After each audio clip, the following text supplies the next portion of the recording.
ඒකත් හරි නෑ. උනාට මං කියන්න. මේ කෙල්ලෙක් ඇහුවන එකපාරටම මගේ මේ පුක සුදුද කියලා.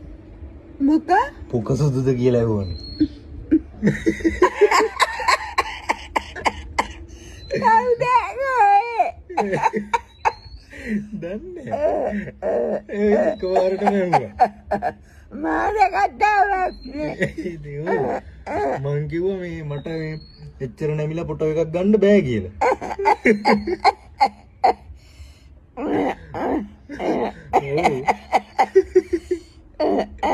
දැන් මාර කෙල්ලෝ ඉන්නේ ආච්චි. කොහෙලමෙන්ද? අනේ මන්ද කොහෙද දන්නේ නෑ. හරිද? දැන් කාලේ ඉන්න කෙල්ලෝ නම් වැඩක් නෑ ආච්චි. වැඩි hina වෙන්න එපා හිර වෙයි ඈ.